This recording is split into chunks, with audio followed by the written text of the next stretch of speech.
Hello అందరికీ. మా ఇంట్లో పెళ్లి హడావిడైతే స్టార్ట్ అయిపోయింది.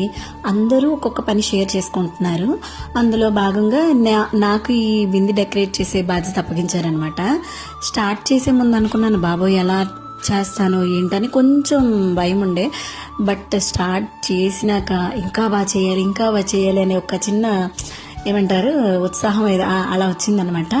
నేనైతే ఫుల్ పెళ్లి థీమ్లో వెళ్దాం అనుకున్నాను. బిందుని ఒక 4 పార్ట్స్ లాగా డివైడ్ చేసేసి ఒకవైపు పెళ్లి కూతుర్ని, ఒకవైపు పెళ్లి కొడుకుని అండ్ వెంకటేశ్వర స్వామి నామాలు, ఇంకా పెళ్లి కొడుకు పెళ్లి కూతురు పేరు అలా పెట్టాను అనమాట. చూడడానికి ఎంత బాగుందో కానీ వీపు వాచిపోయింది బాబోయ్. బ్యాక్ పెయిన్ అయితే మామూలుగా లేదు. బట్ అవుట్పుట్ అయితే చాలా బాగుంది అండ్ చూసిన వాళ్ళు కూడా చాలా బాగుందన్నారు. మీరు కూడా చూసేయండి. పెళ్లి కూతురు,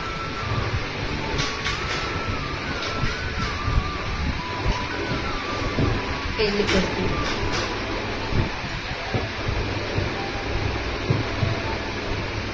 బాగా